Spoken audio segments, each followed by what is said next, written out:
Okay, so today we must discuss a little bit some general concepts which we will need in modeling the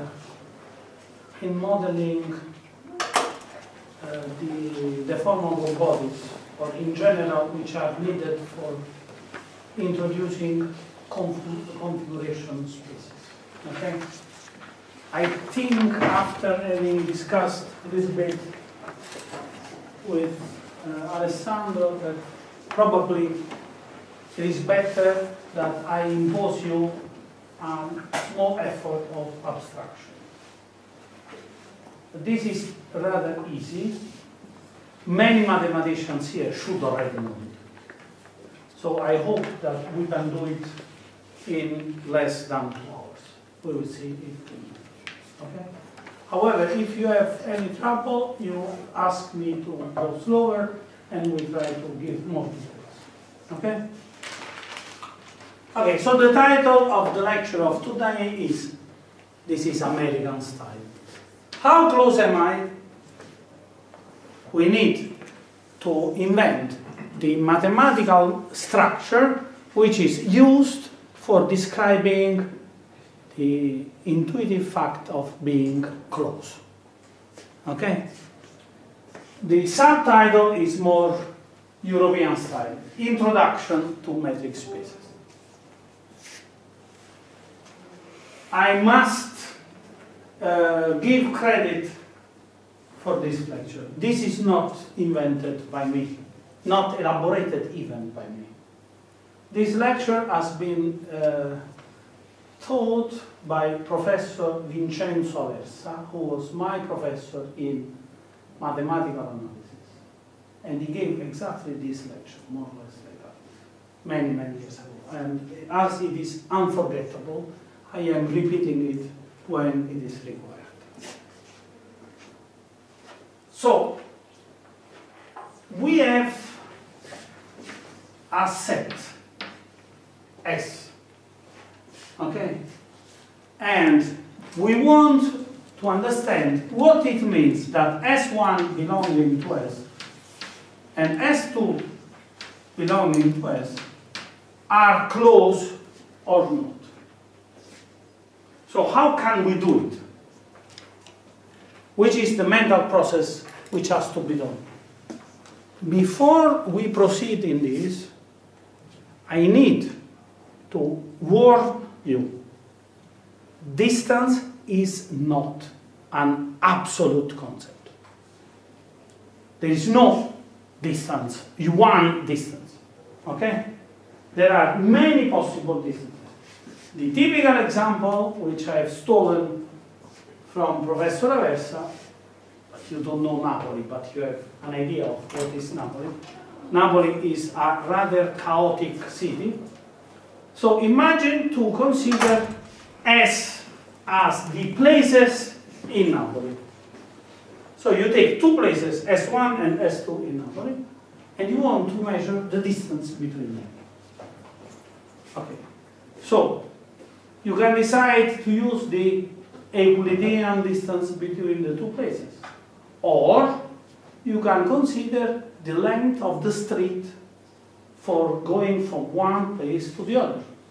Or you can consider the time which you need driving with a car for going from one place to the other. Or you can consider the time which is needed for going from S1 to S2 using public means of transportation.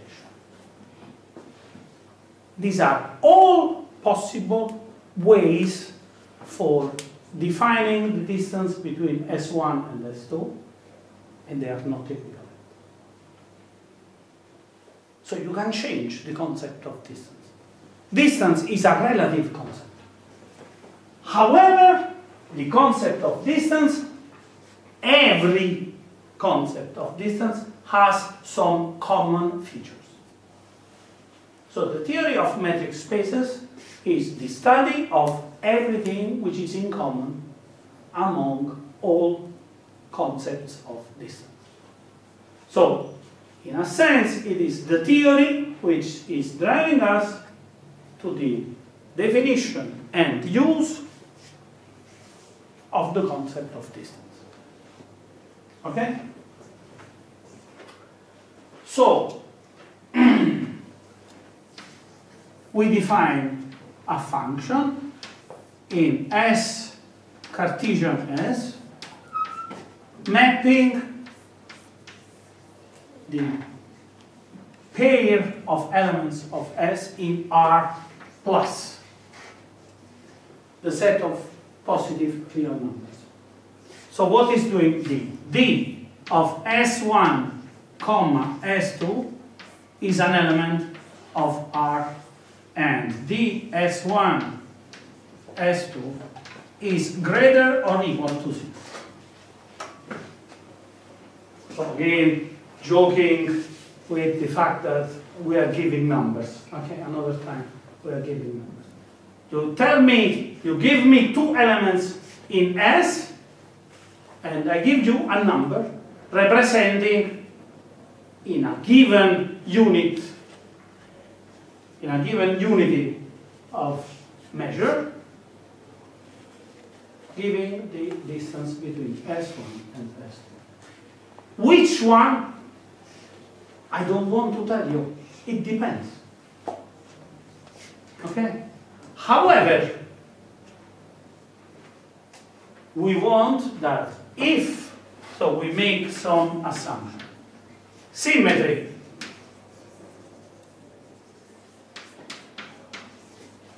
D S1, S2 is equal to D S2, S1. So if you change the place, so the distance between S1 and S2 is equal to the distance from S2 to S1. Okay? Then you have that ds2 S1 equals 0 implies, or if and only if, S2 is equal to S1. The only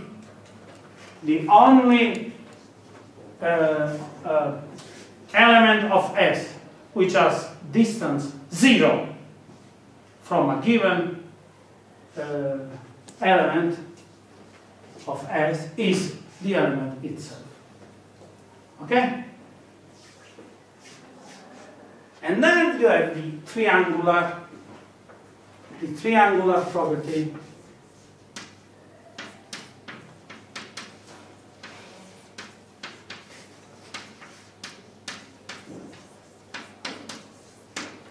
For every S1, S2, and S3, you know, in order to avoid to tell you wrong formulas, I have a trick, and I suggest you to use always this trick.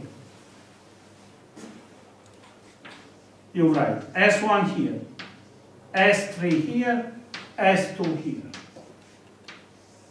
The distance between S1 and S2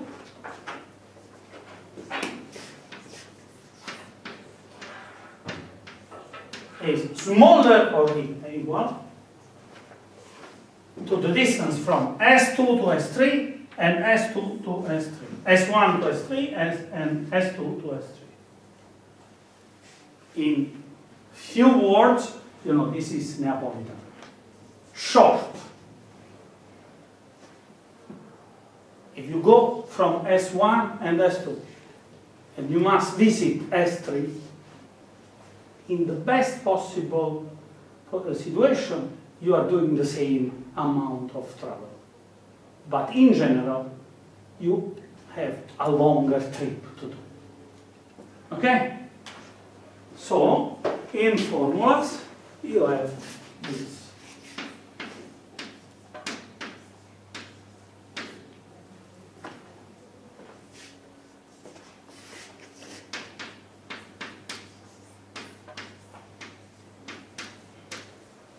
Okay?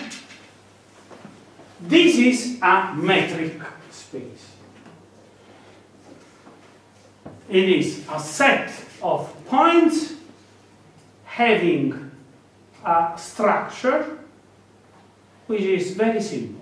This structure is given by the function d, which takes two elements of S and gives you the distance between these two elements. Okay, before proceeding, we must give several examples. So we try to see that there are different possibilities for introducing a distance in a set.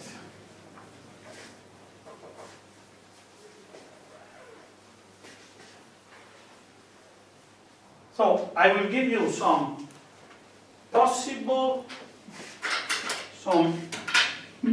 functions which are a distance and some functions which are not a distance. So you will make a distinction following this definition. Okay? Of course, you can conclude that this is not the mathematical model of every possible concept of being close. This makes a precise definition. Okay? And this precise definition is applicable sometimes, or you must modify it some other times. Okay? So, for instance, this is not true in Rome, also not true in Napoli. There are some cities like London, Moscow, and a few other, Paris, in which you have so-called circular metro lines. So the train is traveling only in this direction. You don't have one train in one direction, clockwise, and the other train anti-clockwise. I don't know, in Istanbul, do you have this kind, not this kind of... A little bit complex. Yeah. Okay. So, you can decide that the distance between 2 points is the time needed by the train of the metro to go from this point to that point. Okay? Now, think about it. It is not symmetric. Because if you go from here to there, you need some time. But if you want to go from here to there, you need more time. It is not a symmetric metric. Okay? Mathematicians are very precise. They give you precise definitions, and for a mathematician, metric, distance, means something very precisely defined. Okay? So, if you want to talk about the distance between two stations in the circular metro in Moscow, I'm sorry, this is not a metric in the sense of mathematicians. Maybe you can try to invent, another more general definition if you need to model more complex situations. Okay? I give you another example which is not a metric. You can take the set of human beings, okay? And you can define the distance between human beings counting the elements of DNA which are equal. Okay? If you are careful, you can check that you verify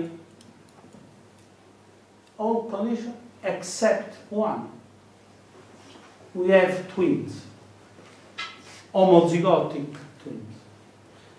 Two twins have exactly the same DNA, but they are two different persons. And you cannot make a class of equivalence where two different individuals are the same individual. Okay?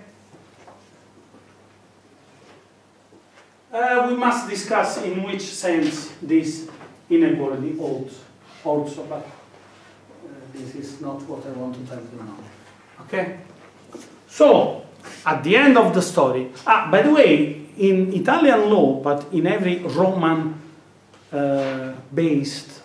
law, there is a definition of distance between persons,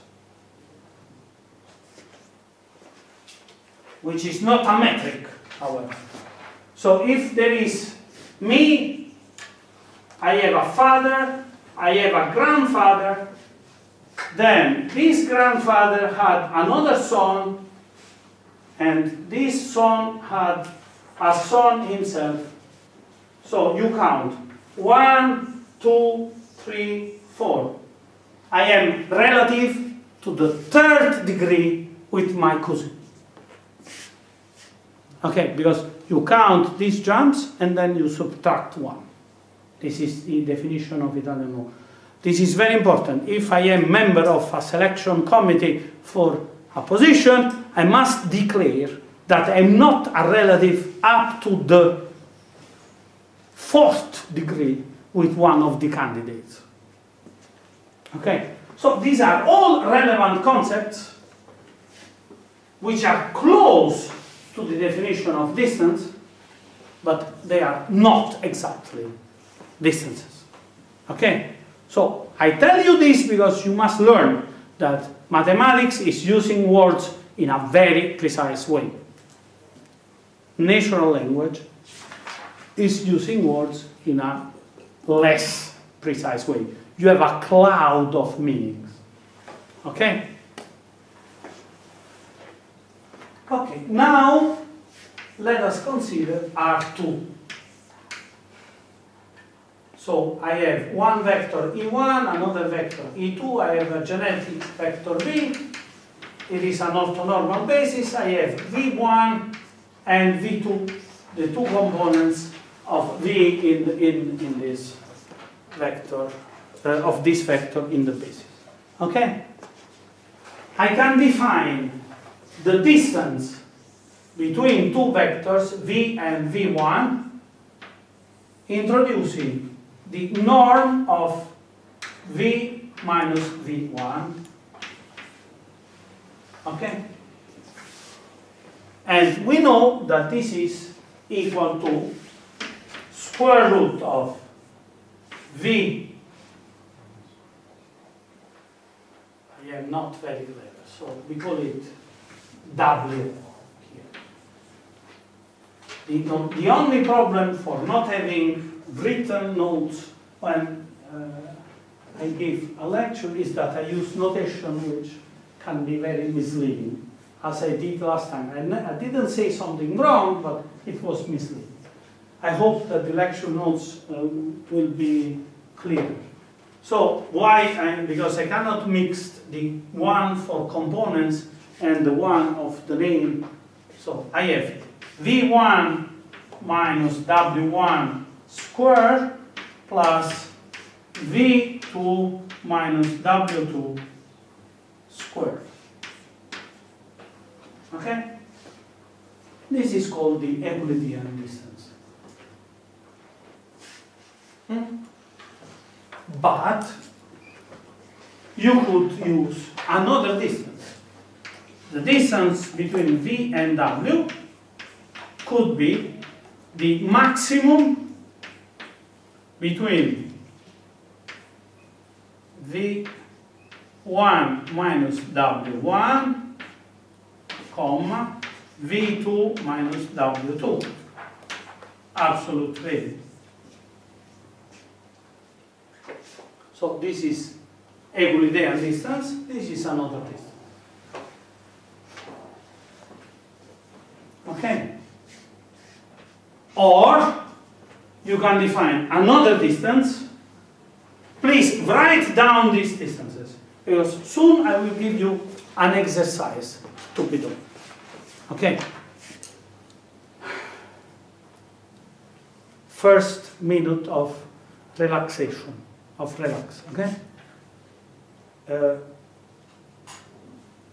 Thinking is like jogging. If you don't jog systematically, you will not move soon. Okay? You see me that I'm a little bit fat. I'm fighting against because I like too much bread. Okay. However, I'm jogging systematically. After I had stopped for a while, then I started again. After 1 month of jogging and 74,000 calories consumed, I did manage to reach the remarkable result for my age of jogging 10 kilometers in 1 hour. If you stop 2 weeks, you will need 1 hour, 20 minutes. Jogging is essential. Training is essential for having a good speed. The same is for your brain. If you don't think alone, you can come here and hear me 300 hours. You will not be a more clever person. You must think alone. So I give you another distance, and then I give you an exercise. And you must solve this simple exercise, which is very useful for what we have to do.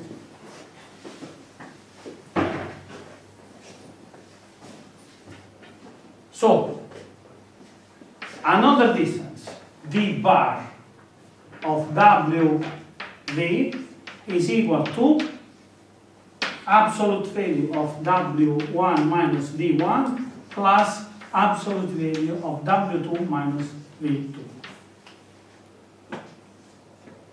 Now I give you an exercise.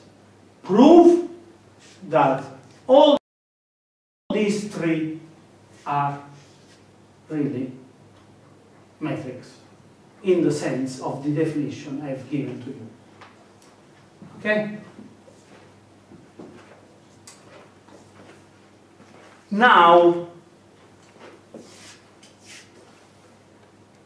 when you have a point in a metric space S,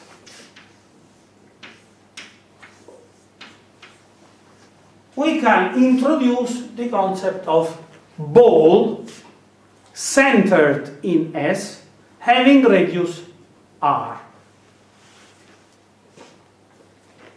So maybe let's call it S0.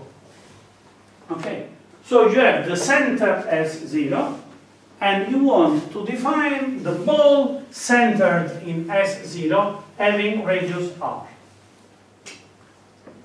So the ball with center S0 and radius R is the set of S, small s belonging to capital S, such that distance between S and S0 is smaller, let's call it open ball. So smaller than R. If you place it equal, you have the closed ball. Okay?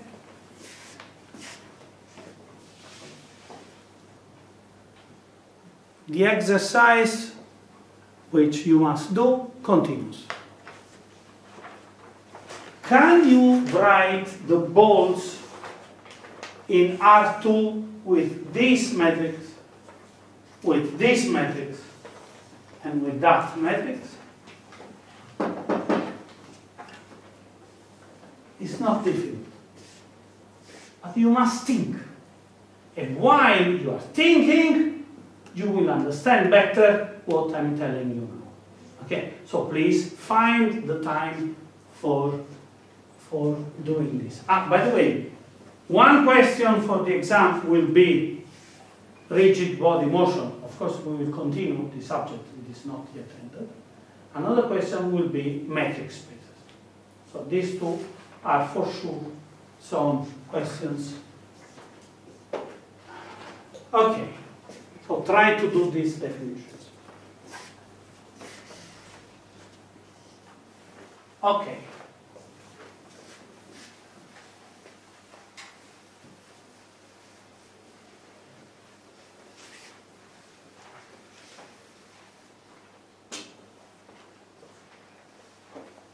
If I have a function defined in a metric space S1 into another metric space S2.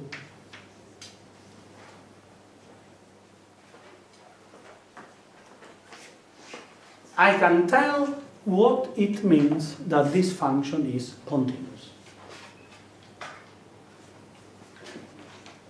in a point S1, 0.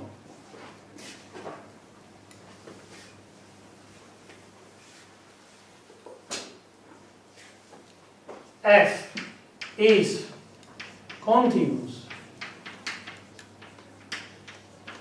in x0 if and only if, by definition, for every epsilon positive, there exists a delta positive such that x, the distance between yx0, s1, 0, okay, belonging to S1. Okay?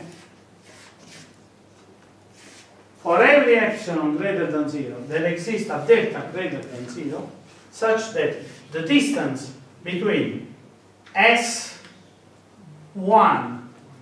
and S1, 0 smaller than delta implies that the distance between f of S1 and f of S1, 0 is smaller than epsilon. Okay? This definition is attributed to Cauchy, but in a book of Archimedes there is a proof of continuity where this argument is, this definition, a definition very similar to this one is used. But this is not so important in this moment. What is important is that when you have a matrix, of course, wait a second, I'm not being very precise. Why? Distances? Yeah, here you have D1 and here you have D2.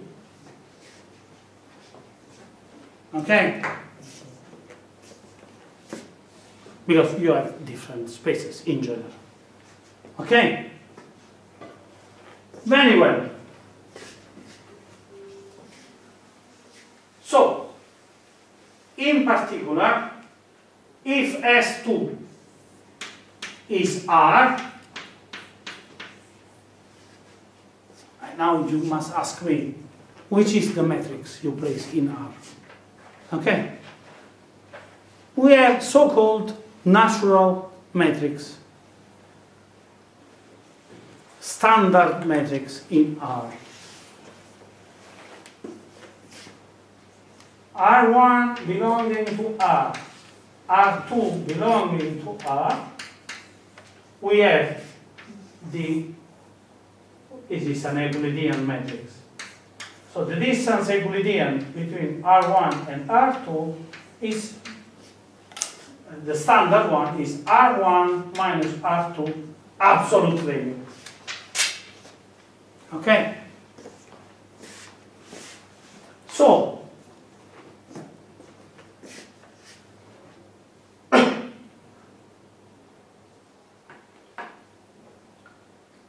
we can endow R with the structure of metric space. For instance, introducing this metric. Okay? So imagine to have a function from S1 into R. Okay? And imagine that you want to start talking about minima and maxima of this function. Okay?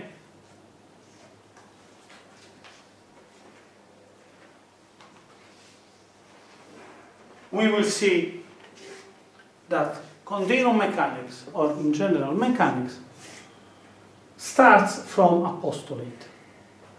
take a system, write its energy, the stable equilibrium for this energy will be the stable configurations of the system will be characterized by being the minimum of total energy. So you have a stable equilibrium configuration if and only if the total energy has a minimum in that configuration. We will come back to this, but you have heard, I hope, about this thing. Okay? So for us, it's very important, if S1 is a metric space describing the configurations of a system, to learn how to characterize maxima and minima for F. Okay?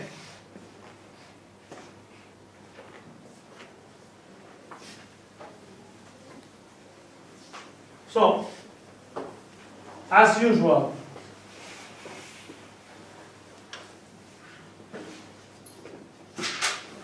let us start with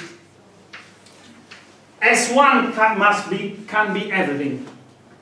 In particular, it can be R itself, or it can be an interval. So, let us try to see what we already know. We have the interval 0, 1. Okay? Then, we have a function starting from here, going there. Okay? It is continuous. It is monotonous, just for making things easy. There is a nice theorem, Bolzano theorem, which tells you that there exists exactly one point where this function is 0. Okay?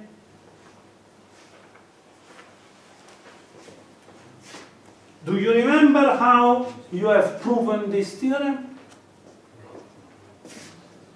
You built a sequence of real numbers whose limit had to be the point in the interval where the function is equal to 0. So the trick of the demonstration was, I'm building x1, x2, xn, an infinite sequence of numbers, okay? And you manage to prove that if the limit of this sequence exists and it is equal to x, then this x is where your function is equal to 0. Okay? This is the standard reasoning we have done in calculus. Can you repeat it again? Yes. This is not the proof. The main idea of the proof is, I am clever enough. I built a sequence x1, x2, xn. I assume that this sequence has a limit. Okay. If this sequence has a limit, then the point where f is equal to 0 is exactly x. So, if there exists an x such that, look, when I say this with words, I am making confusion. If I write in formulas, it works much better. So we assume that there exists an x such that this limit exists, implies f of x equal to 0. That's it. Okay? Now the big problem of the theorem is, how can I know that this x is existing Okay?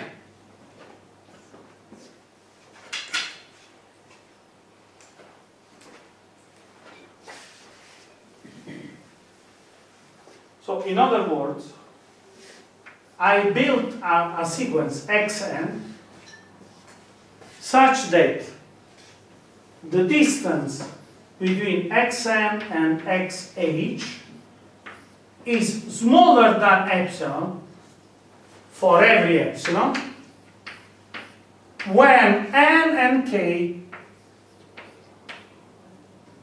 are greater than a certain capital N.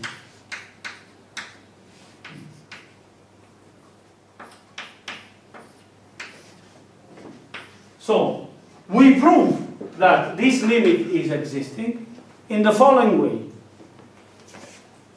We prove, as this limit we cannot build, we prove that two elements of the sequence, xn and xk, are closer than epsilon for every epsilon if small n and k are big enough.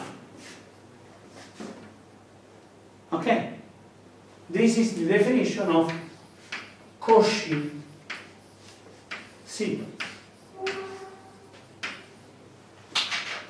So if you go in your book of mathematical analysis and you read again the theorem of existence of a zero of a continuous function, monotonic continuous function between 0 and 1, you will see that this existence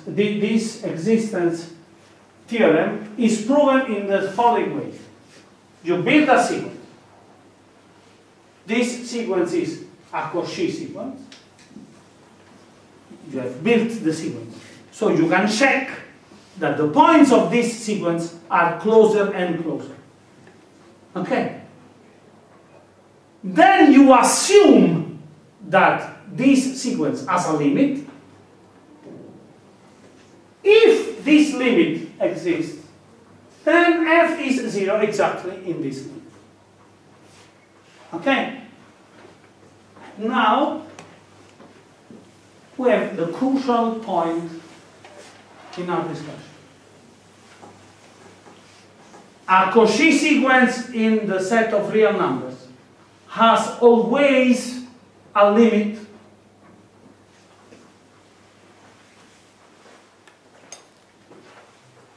so for discussing this point,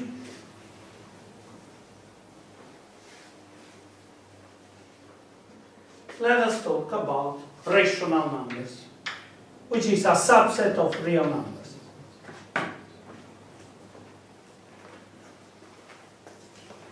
In the set of rational numbers, you can find a sequences which are Cauchy,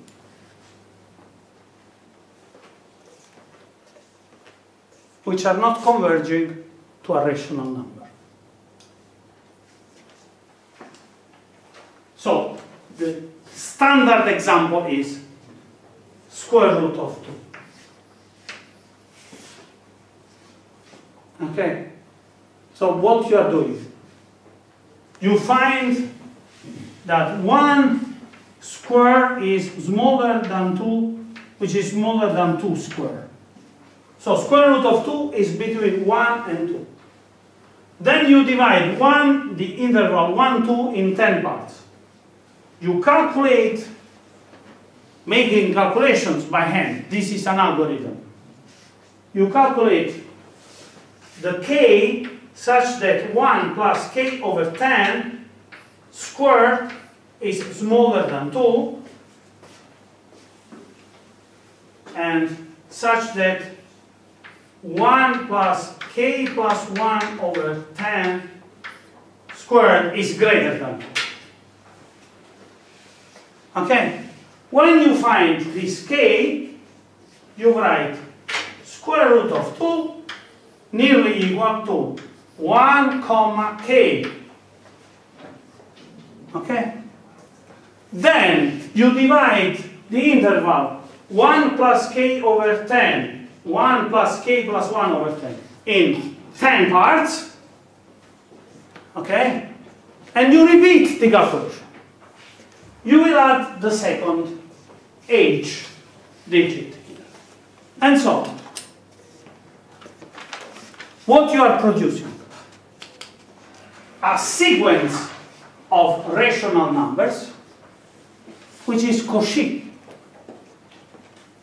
Because when you are here, the next element of the sequence is all the next elements of the sequence belong to, if you are at the first digit, all the members of the sequence belong to the interval 1 plus k over 10, 1 plus k plus 1 over 10. So their distance is less than 1 over 10. Next step, the distance is 1 over 100. Next step, the distance is 1 over 1000. At the nth step, the distance of the sequence of rational numbers you are building is less than 1 over 10 to the nth power. So for sure, this is a Cauchy sequence. Okay? But square root of 2 is not rational.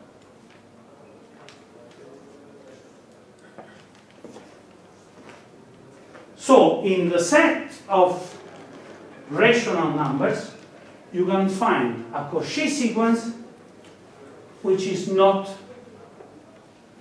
not a limit. Okay?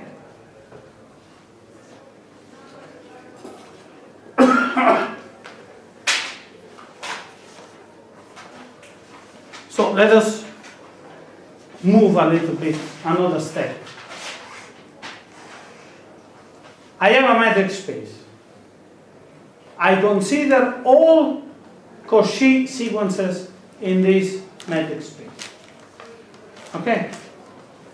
If I know that every Cauchy sequence admits a limit, then the space is complete. If there is at least one Cauchy sequence without limit, then the space is not complete. Okay? So here we can give the definition of complete metric space.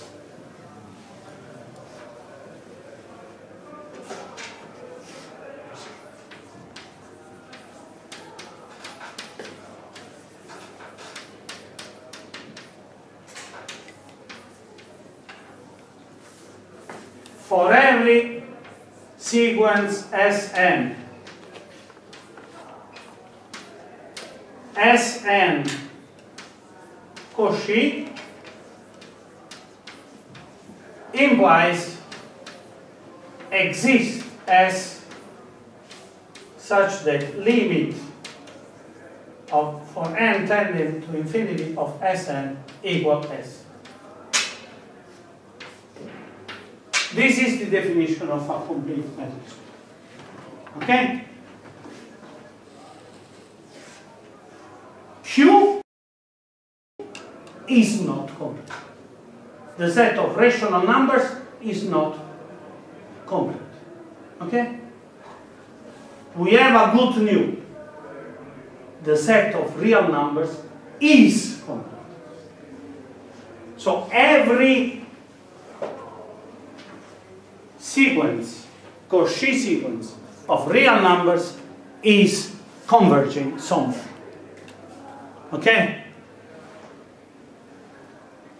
So, the theorem about the existence of zero of a function, continuous function,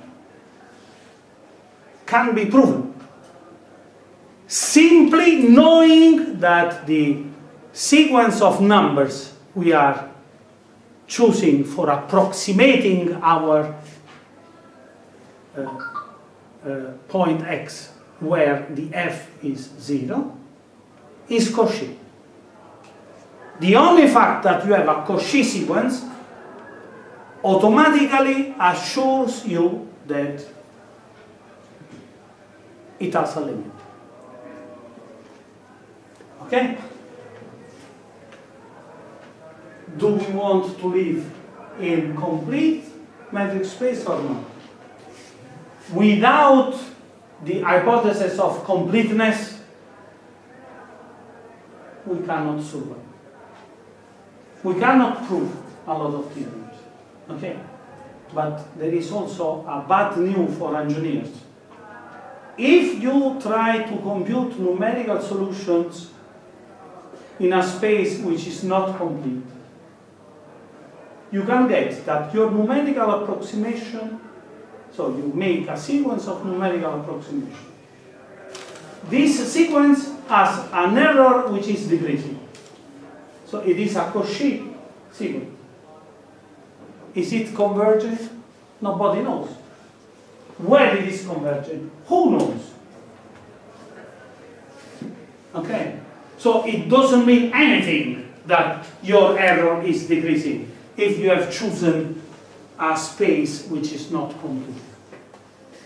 Okay? So a lot of crazy things can happen in numerical computation if you are not careful enough in choosing the metric space where you are living. Okay? So, in conclusion, we must deal with complete metric spaces. Okay?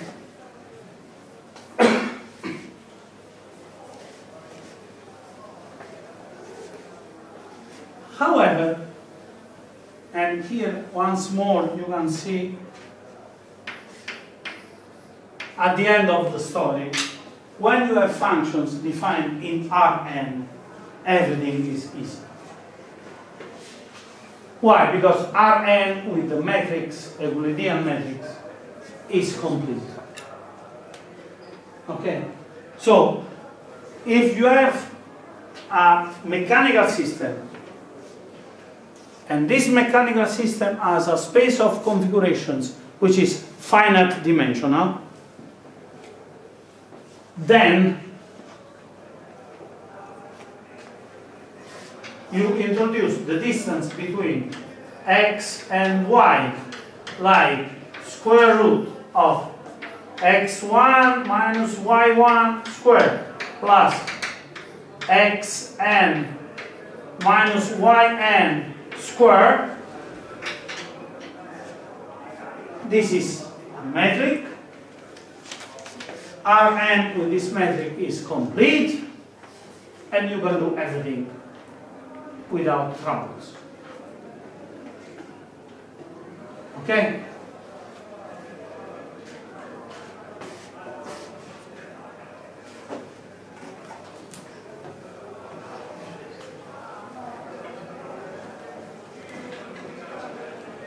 The bad news is that there are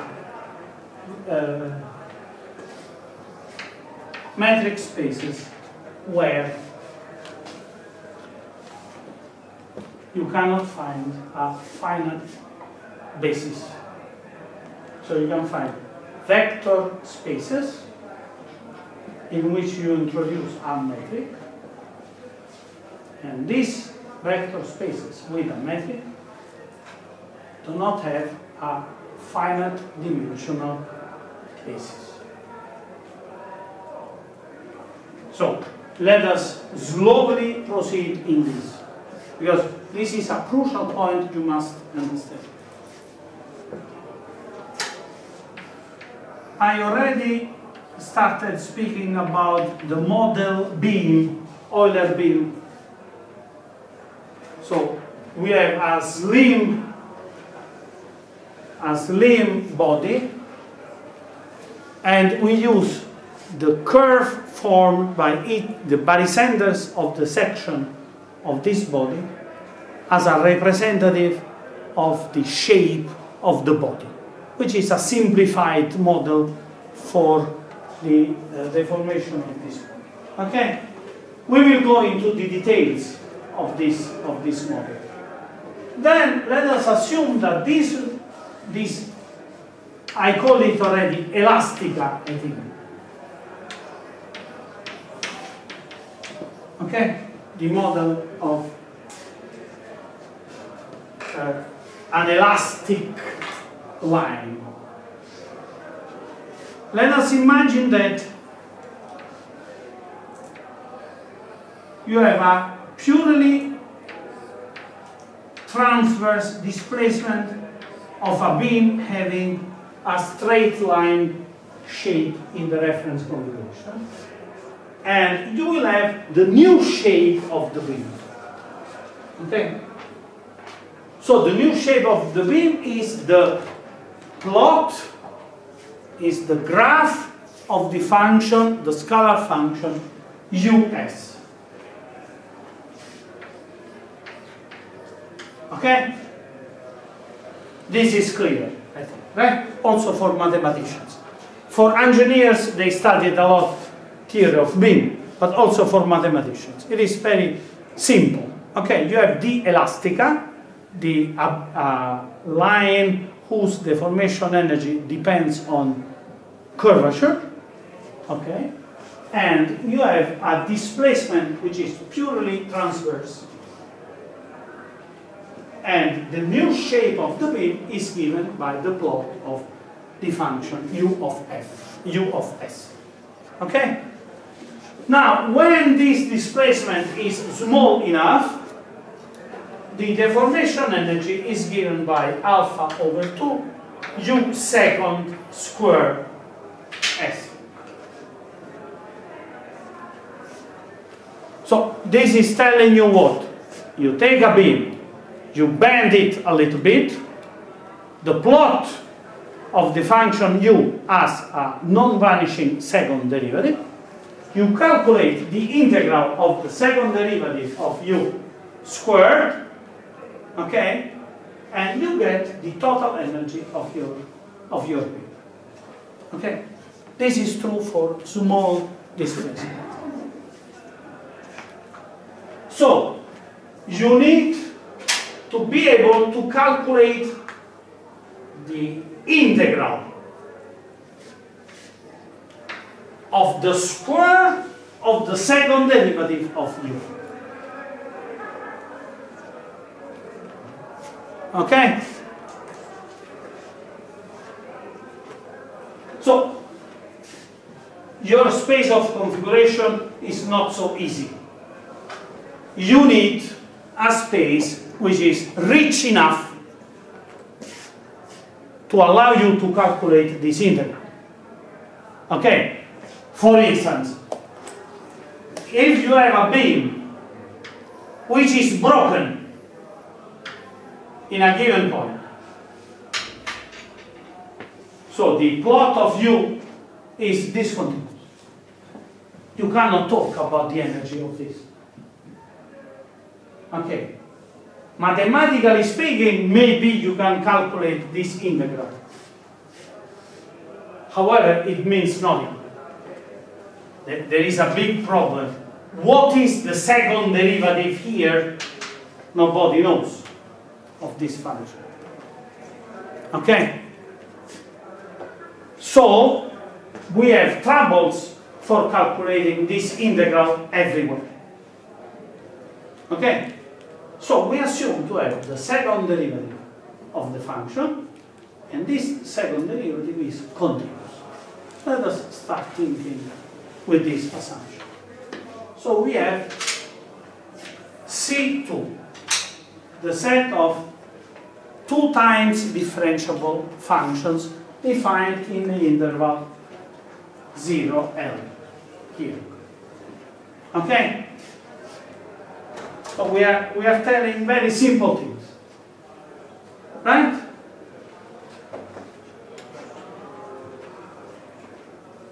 C2 is a vector space.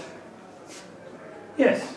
You take 2 functions. In C2, you sum them, and you get 2 functions which are C2.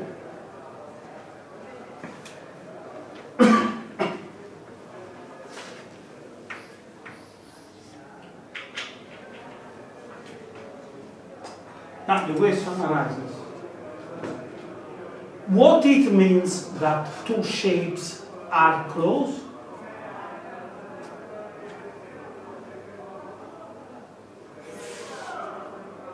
You see, all discussions we did up to now should be there in your mind and open it. What it means that two shapes are close.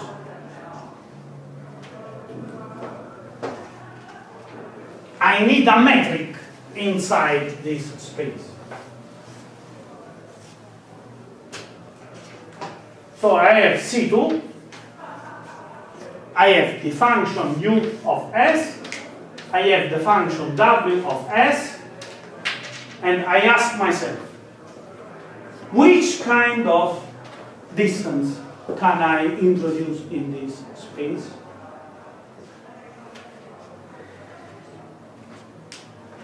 Okay, Lagrange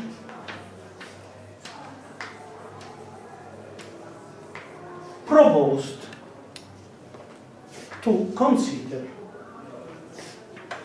the superior for S belonging to 0, 1 of the absolute value of US minus WS.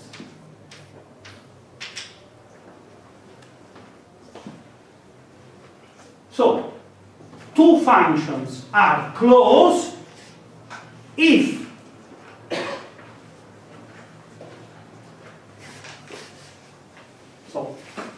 two functions has a distance less than epsilon if we have this. This is the plot of one function. Okay? We are now discovering what is a ball inside the set of continuous functions with the distance of Lagrange. This is the center of the ball. Then you have a radius r. So you plot the same function translated with r up and translated with minus r down. This is a stripe. Okay?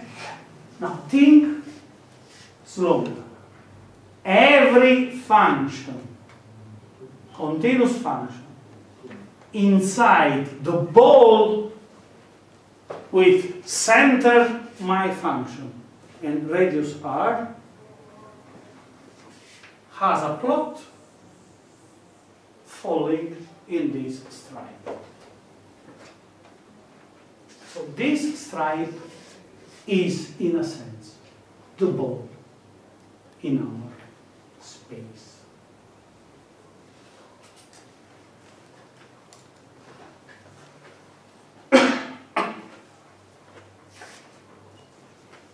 Okay. Is this metric good for our purposes? I have opened this and I caused a wind in the building. Okay. We close it. But I let viruses to go out.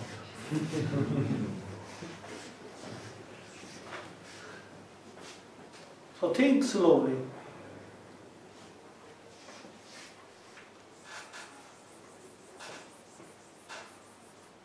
This is a C2 function. Do you think that this curvature becomes smaller and smaller when epsilon tends to 0?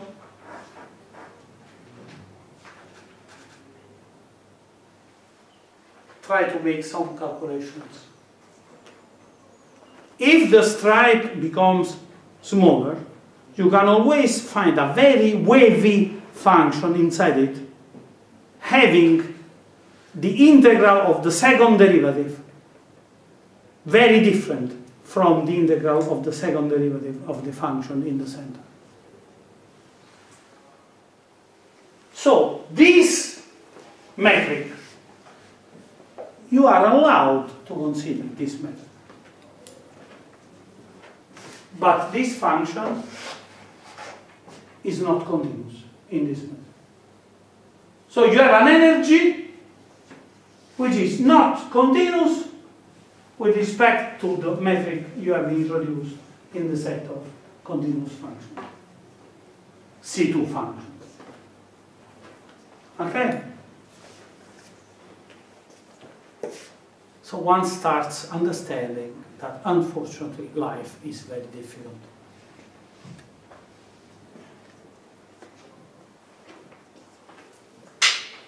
So I want that you have clear the reason for which I started talking about different distances, and I gave you the example of Napoli. I wanted that you had clear in your mind via a very simple example that in the same set you can introduce different metrics. And when you change the metrics, continuity changes. One function can be continuous in one metric and can be discontinuous in another metric. Okay?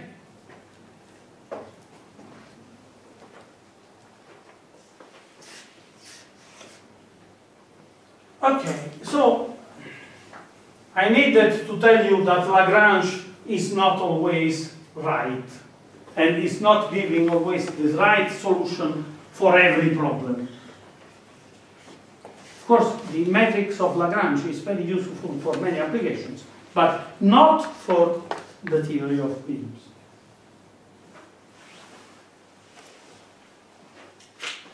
Okay. Let's move a little bit. I hope that you are following me in this jumping from application theory, application theory. I want to prove you that the most abstract ideas are a logical necessity. We have some difficult problems, we must solve them, and in order to solve difficult problems, we need abstract mathematics.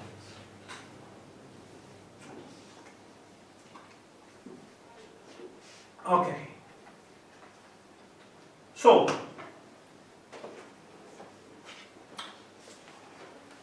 we have a vector, a metric space D S with a metric D1.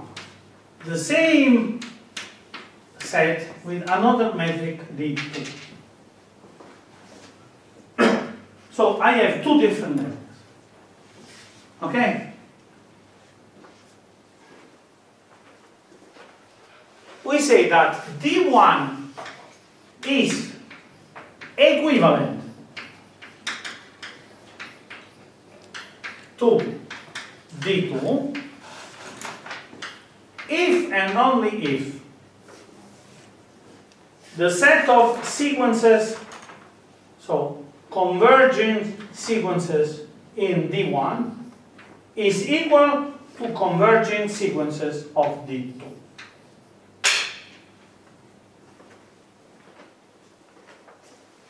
Okay? So what we do? If I have a sequence which is converging with the metric D1,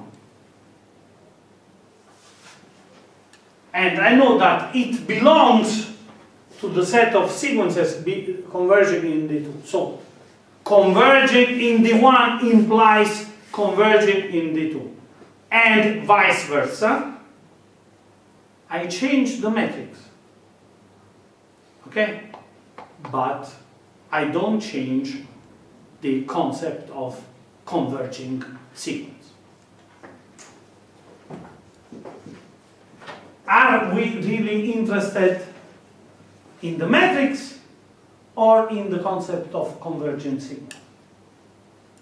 In all our reasonings, what is important is the concept of converging sequence.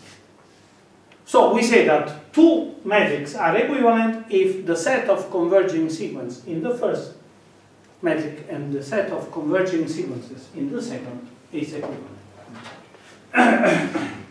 Now I give you an interesting exercise. I gave you three metrics in R2. Okay? Prove that they are all equivalent.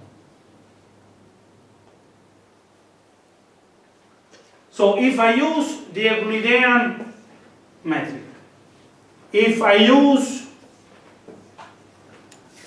the maximum matrix, if I use the absolute value matrix,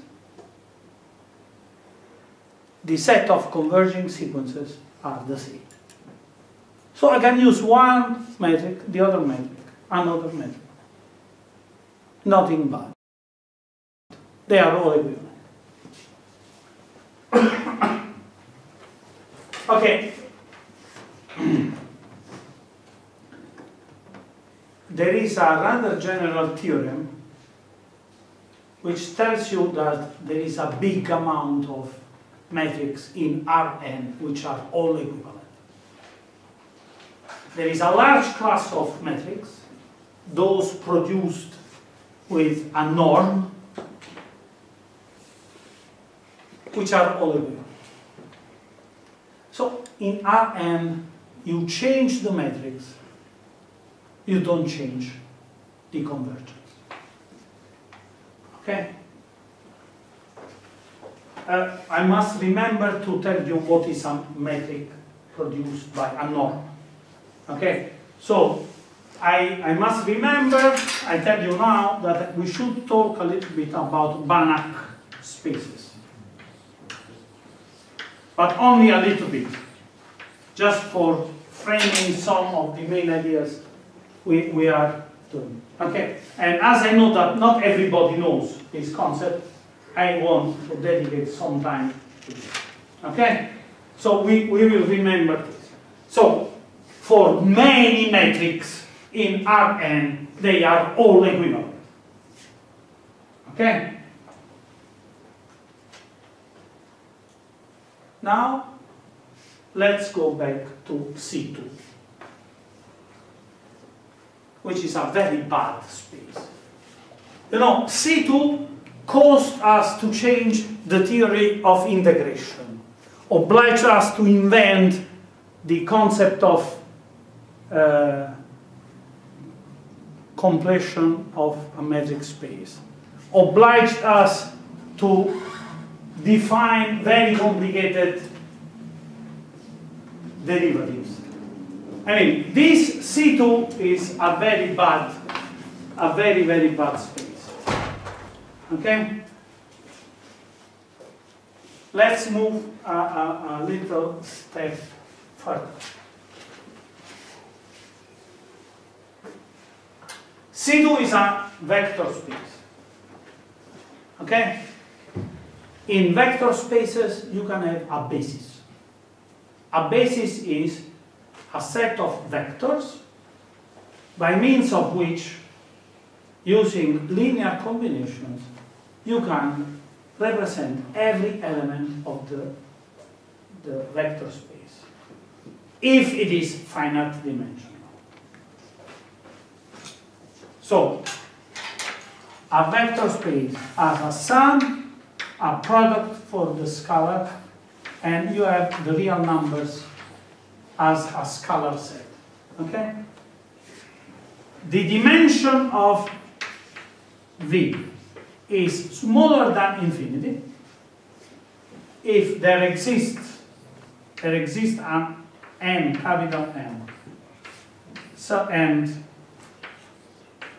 at least one basis, E1, En, such that for every V, small v, belonging to capital V, V is equal to summation over there exists Vi belonging to Rn unique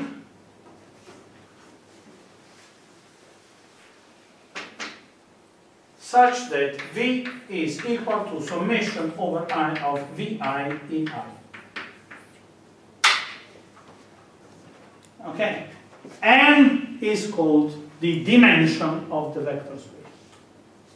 So you have a finite set of independent vectors. Why I know it is independent? Because here I wrote that it is unique. The components are unique. Such that for every V in the space, you have the components by using which you get the linear representation of V. Okay? This is a vector finite dimensional space. Now, consider C2. It is a vector space. Do you think it is finite dimensional? Why? Because we consider the set of polynomials Pn. Okay? Where n is the order of the polynomial. So P belongs to Pn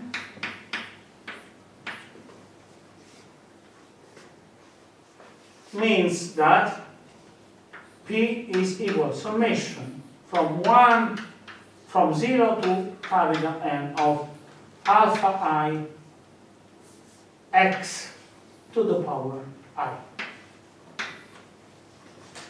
Okay? This is a polynomial.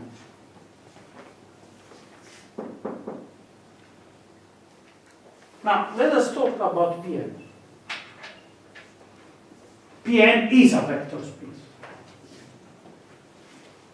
You sum two polynomials, you get two polynomials. Sorry, you get a polynomial of the same order. You can get a polynomial of lower order.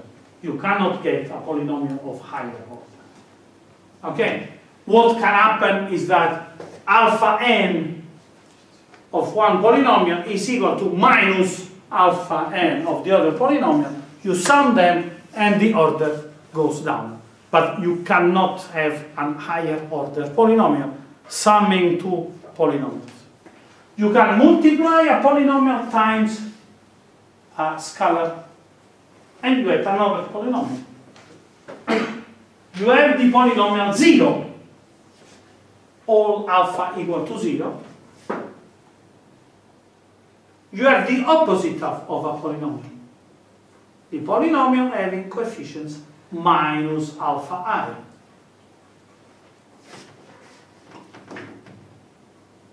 Okay? This is a vector space. It's not a vector space of arrows. You know, engineers have serious problems with this. For them, a vector space is always a space with arrows.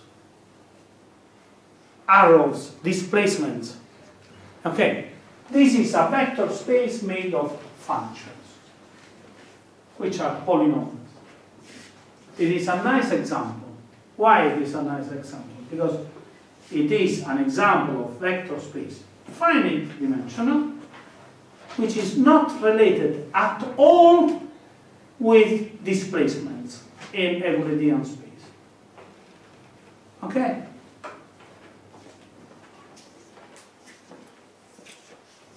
Is it finite dimensional? Yes. Why?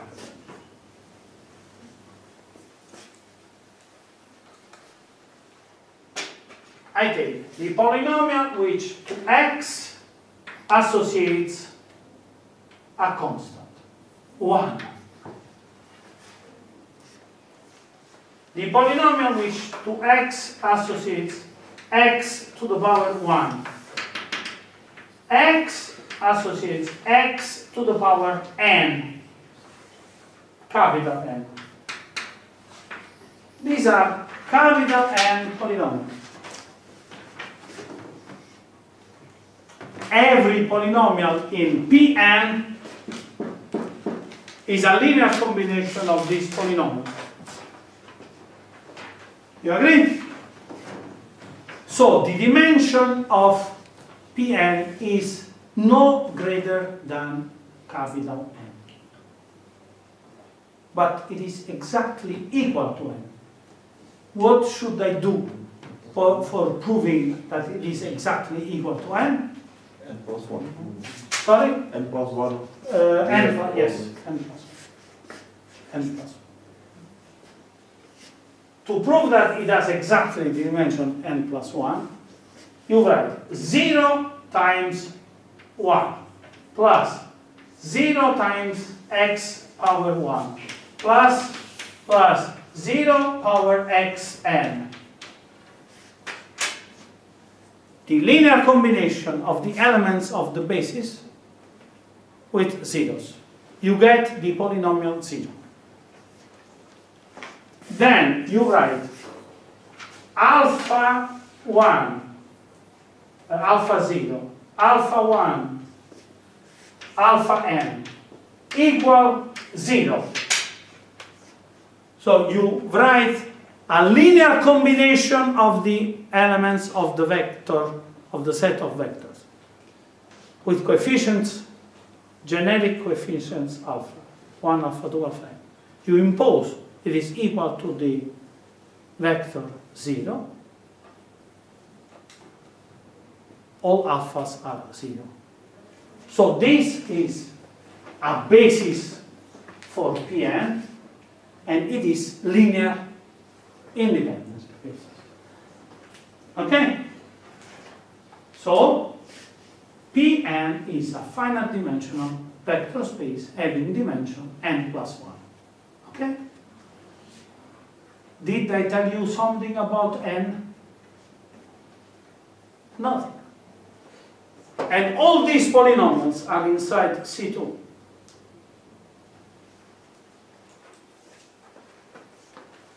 Bad news. C2 is a space without a basis, finite basis. So C2 is infinite dimension.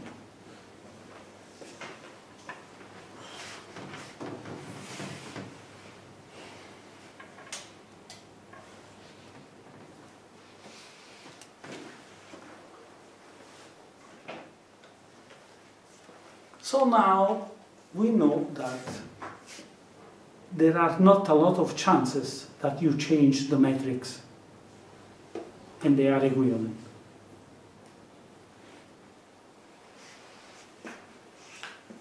You know, if the space is finite dimensional, you change the metrics, the convergence is more or less always the same. Not more or less, it is always the same. Okay? If you have an infinite dimensional space, this information is not helping you.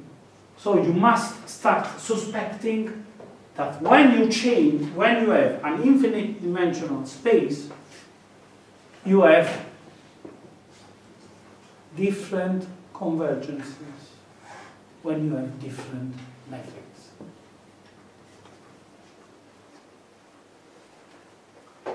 So you must be very careful in defining the right metric in C2.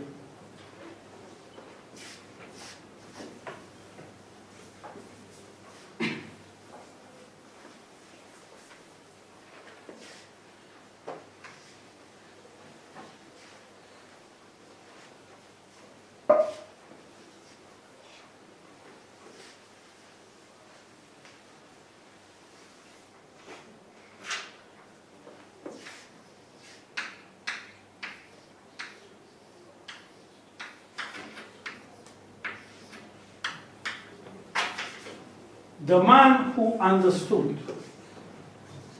what to do with these strange infinite dimensional spaces has been Sobolev. Sobolev is a Russian mathematician of 20th century. It's not so old. Okay? What he did? He said, in general, so let us introduce here CK. K can be every natural number. Okay?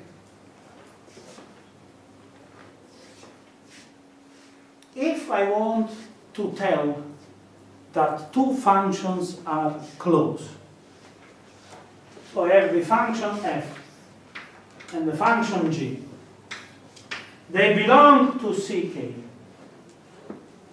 and their distance is small. What should I control?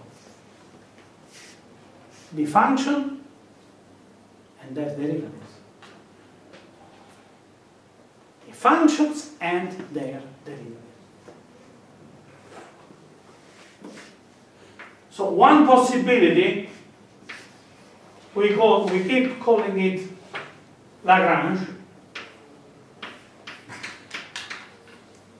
is to say that I consider the superior of the absolute value of f minus g plus the superior of the absolute value of f prime minus g prime plus the superior of f n derivative minus g n derivative. In this way, if this distance is small,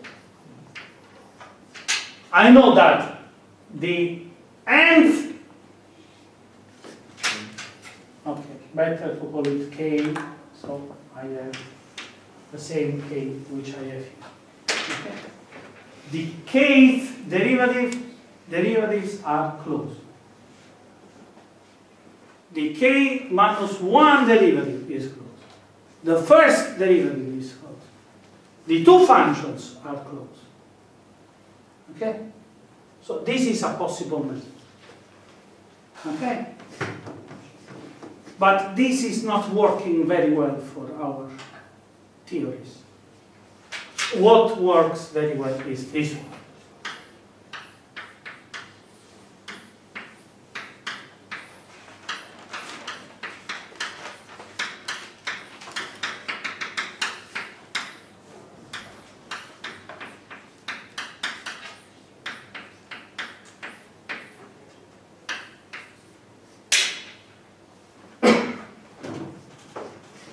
So what we want, this is Sobolev distance. What we want to say is that the square of the difference has an integral which is small. The integral of the square of the derivative is small. The integral of the square of the difference of the kth derivatives is small.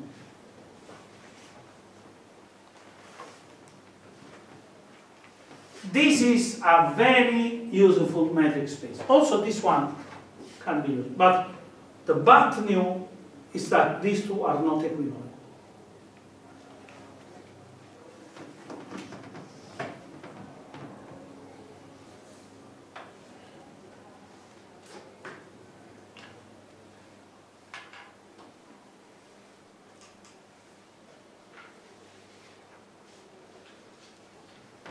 Okay, we don't have the force and the time now, so we will slightly change our subject for choosing a little bit simpler question for the second part, for the end of this lecture. But there is also a very, very bad news. C2 with this metric is not complete.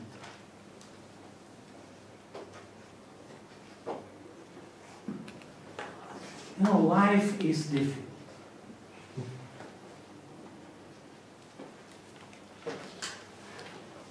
You know, I think there is a famous work by Shakespeare in which he says that in reality there are so many complex things which you can never imagine, my dear friend. It is clear that Shakespeare did not know functional analysis.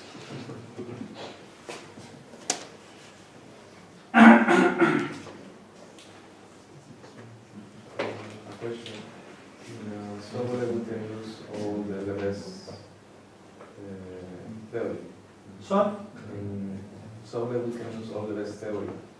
Holder, Zeus, measure theory. What do you mean, holder theory? Holder inequalities. Okay, I mean, Yes, you have some properties of this integral. This is a norm of f. So you are talking about holder inequalities in the norm. Okay, but the big problem of Sobolev space, the serious problem in Sobolev space, is that in Sobolev norm, in Sobolev metrics, is that if you consider the set of 2 times differentiable functions, and you consider, or CK, okay? So if you consider the set of k time differentiable functions, okay? And this metric, you cannot find,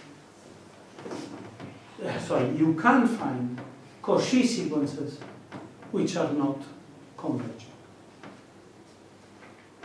Okay? Remark, CK is the set of k times differentiable functions defined in the interval 0L, which we have now. Okay?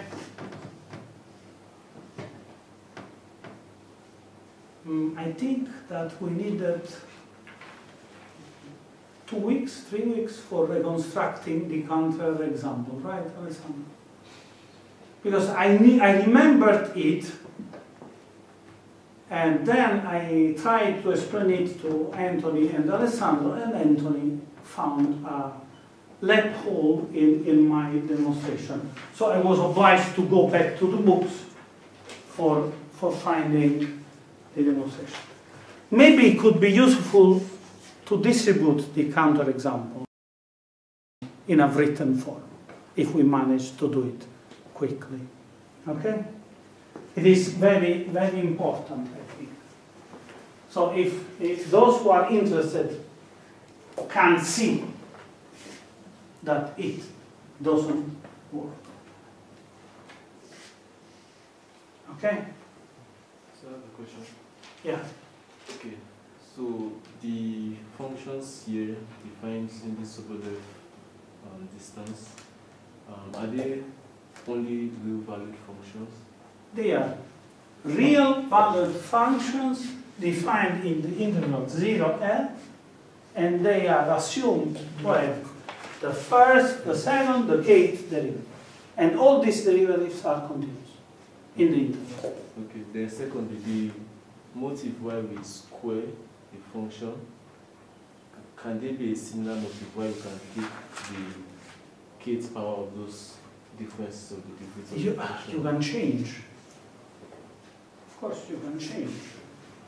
By the way, of course, I think that here you need a square root.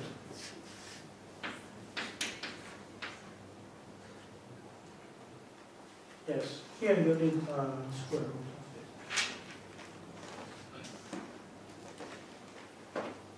I missed the square root. The idea is okay. Now, you are right. You can place here another power, and you can define another metric. But this is the standard Sobolev space. You can place another power p. Okay. P greater than 1. But in this moment, I don't want to teach you a class in functional analysis. I want to give you a vision inside functional analysis which is oriented towards applications. And I want to tell you that we have now a big problem, very serious problem. Because this very natural space in which you can frame the problem of the deformation of a beam, it is an infinite dimensional vector space. So you must suffer a lot for choosing the right matrix. Okay? When you have painfully understood that the right matrix is this one, everything which you have studied before tells you use only complete spaces. Otherwise, you cannot prove any theorem. Okay? So you go and say, is it complete? With a rather trivial counterexample. Trivial in the sense that you need some 2-3 hours for understanding the counterexample if we give you the right one. Huh? Okay? You discover that this is not complete. You go into panic. Because you cannot do anything without complete spaces. Okay?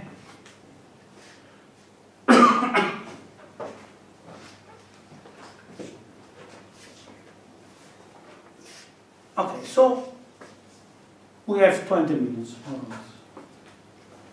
So what we do? We try to do something which is relatively simple.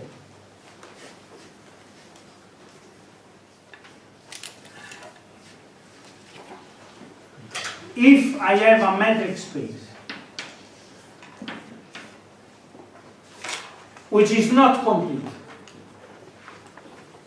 can I define another metric space based on the metric space which I have now, which is complete? So how can I complete an incomplete metric space? Sorry? With the closure. With the closure where? You know, if you have a subset of a set, you make the closure and you have the completion. But you are not so wrong, my dear friend. Okay, let us follow the indication of our friend. I have a subset of Rn. Okay? And this subset is not closed. I can try to close it. Okay? So what I'm doing? I take every sequence Qn inside my subset, and I calculate all limits of all sequences inside my space, my subspace. Okay? I want to be provocative. So consider Q intersection 0, 1. So the set of real numbers which are inside 0, 1. Okay? Can you tell me which is the closure of this set inside R? 0, 0, 1.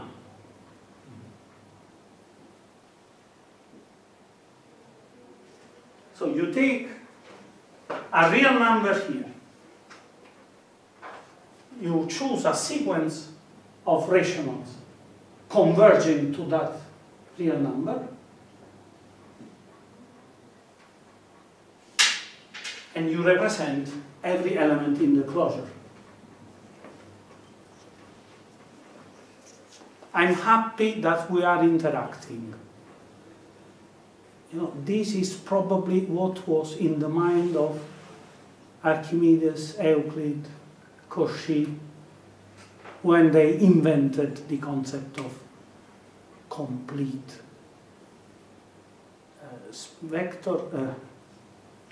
metric space, which is completing a given vector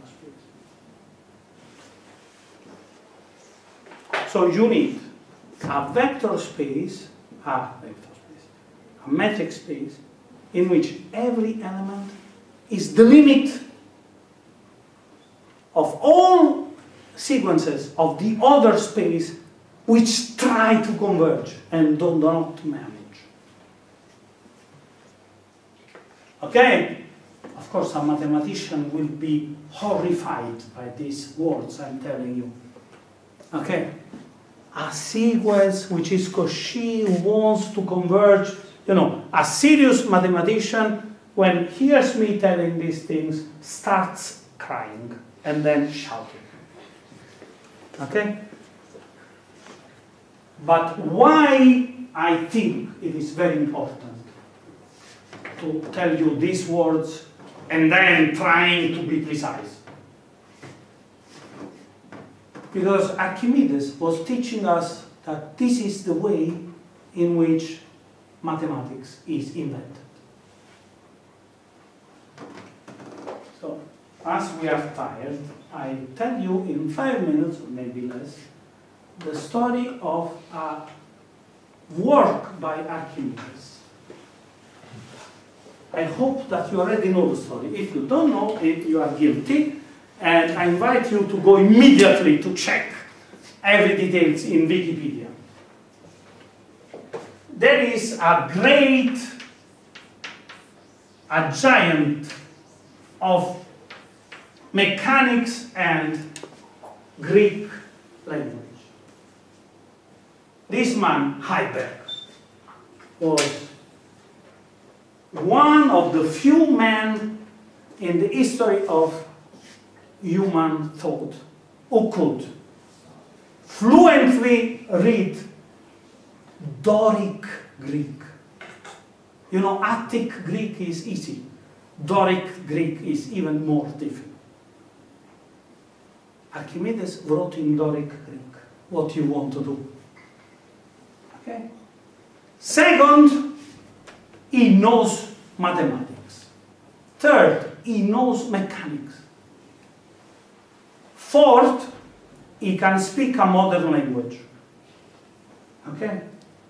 But as Heiberg was very bad, he translated the Greek text into Latin. So we needed 3 other scientists knowing Latin, mechanics, and mathematics who had to translate everything into English finally. Thanks God. Okay? So why I'm telling you this story? You know, human beings are stupid. They spend their time in stupid wars. Okay? So in Istanbul, there was the Patriarch of Orthodox Church in Istanbul, who owned a beautiful, big library full of beautiful Greek books. Not so many, because the nations attacked Constantinople and has stolen the great part of ancient books who were sold in Italy, given in the hands of animals who were destroying them, copying them without understanding what was written in it. Few of them remained in Istanbul. Okay? The librarian of the library of the Patriarch Orthodox Church, read, this is the text, okay, written in Greek, this way, okay?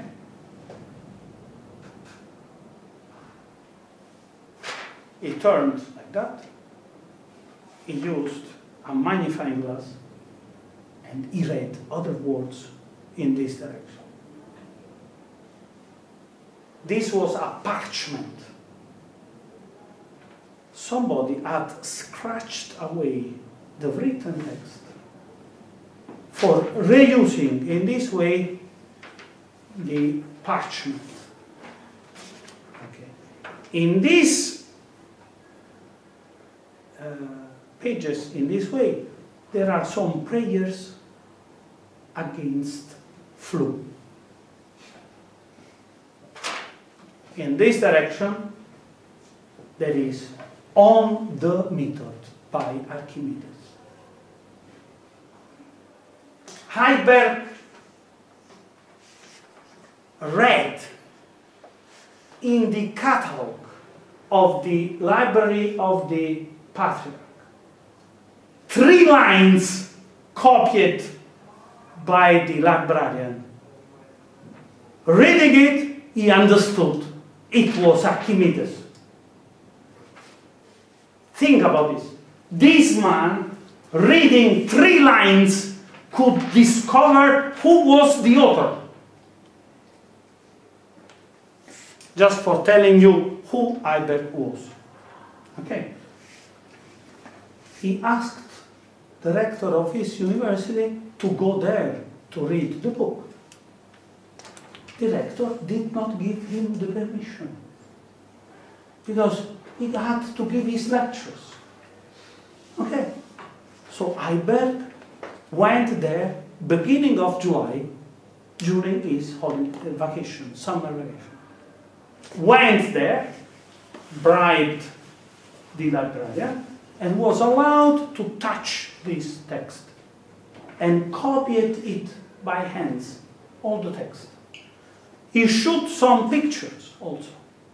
Very primitive picture, but good enough. Okay? But you imagine, he had no portable phone. Okay? We are talking 1906.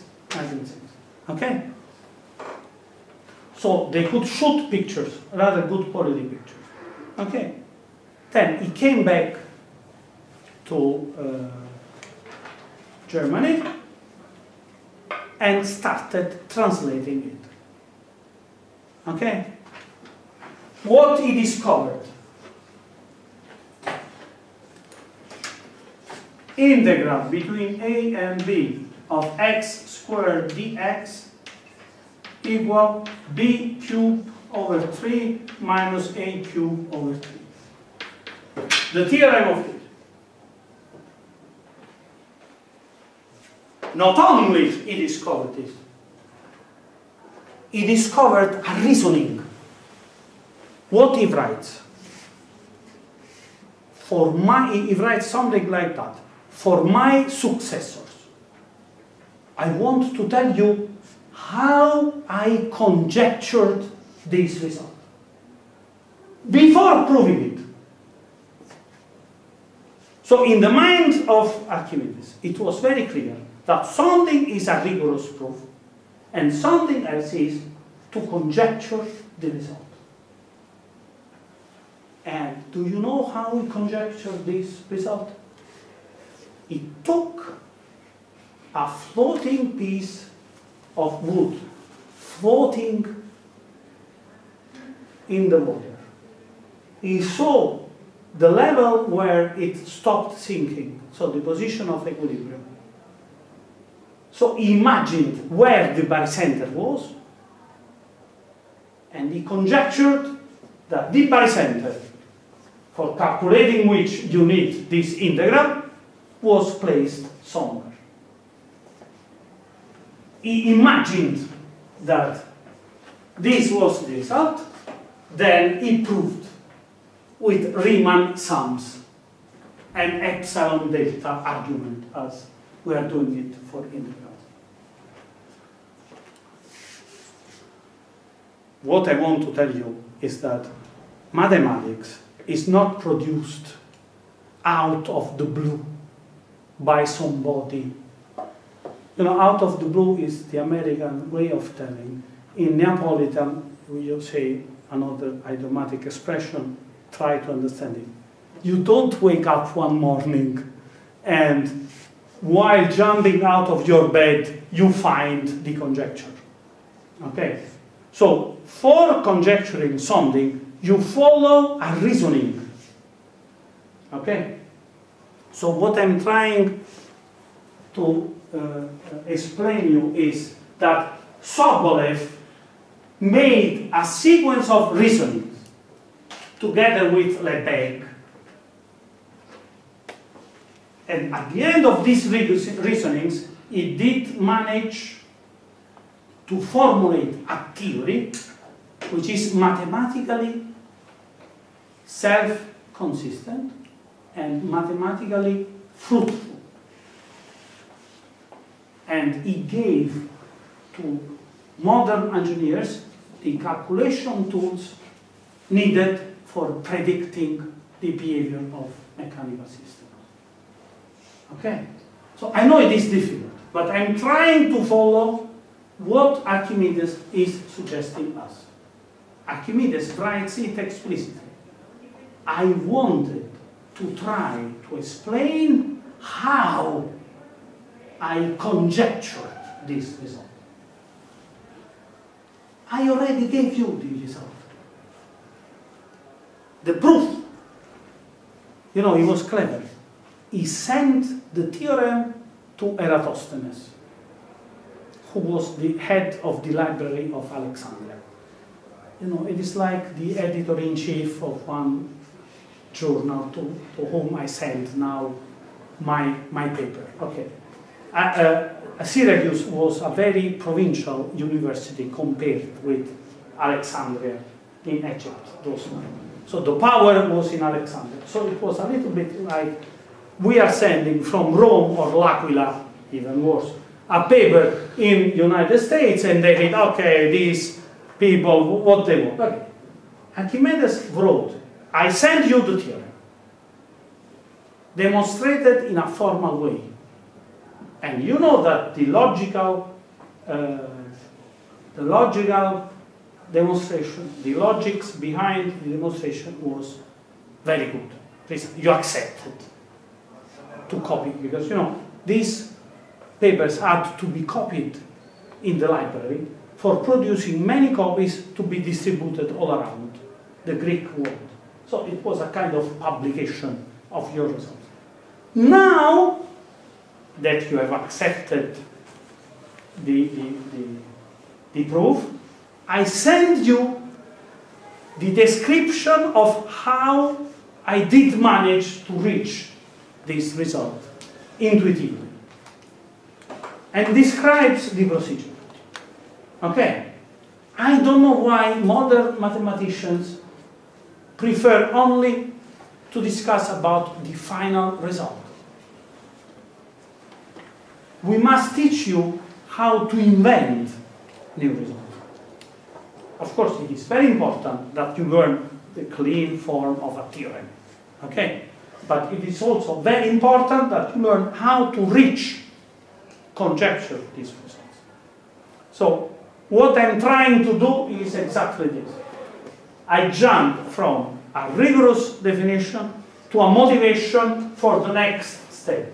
Then I move the next step, and I go back to another next motivation. So what I will do now, I end this lecture with the definition which will make us suffer next lecture. I am S and D. Okay, which is not complete. Then I consider S and a Cauchy sequence. Please, Cauchy not Cauchy. Okay, this is French. Cauchy. Okay? A Cauchy sequence. In SD. Okay? Then I consider we make you happy. We call it S bar. Okay? D bar.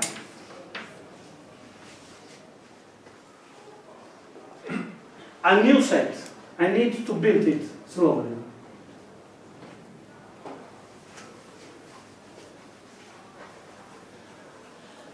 Okay, if you think that this construction is difficult, you must accept that it has been substantially invented 3rd century before Christ, and then modified in the modern version some 100 years ago, nearly.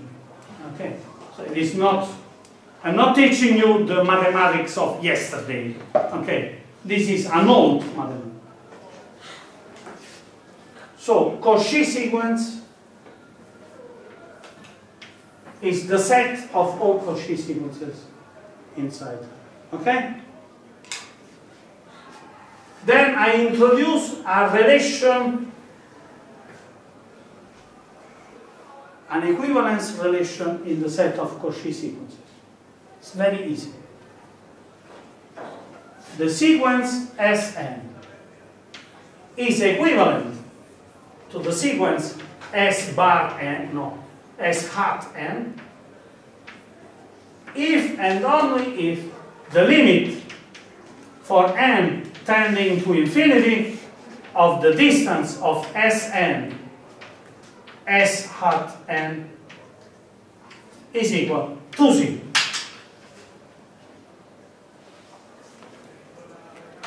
Think about this. Square root of 2. You can choose the sequence from below and the sequence from the top for approximating it, right? They are representing the same number. So you have 2 Cauchy sequences. The distance of the nth element of one and the nth element of the other is becoming smaller and smaller. They want to represent the same element in the closure. Okay? So, you consider CS modulo the equivalence class. So you consider the set of all sequences which are equivalent as a unique element. Okay? This is S bar.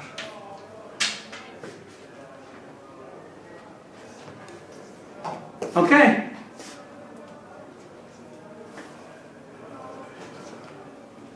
Like in a thriller, we stop here. Okay? So it is clear what I'm doing up to now. Yes? You wanted the closure, I gave you the closure. Okay, so we will meet next week. Okay?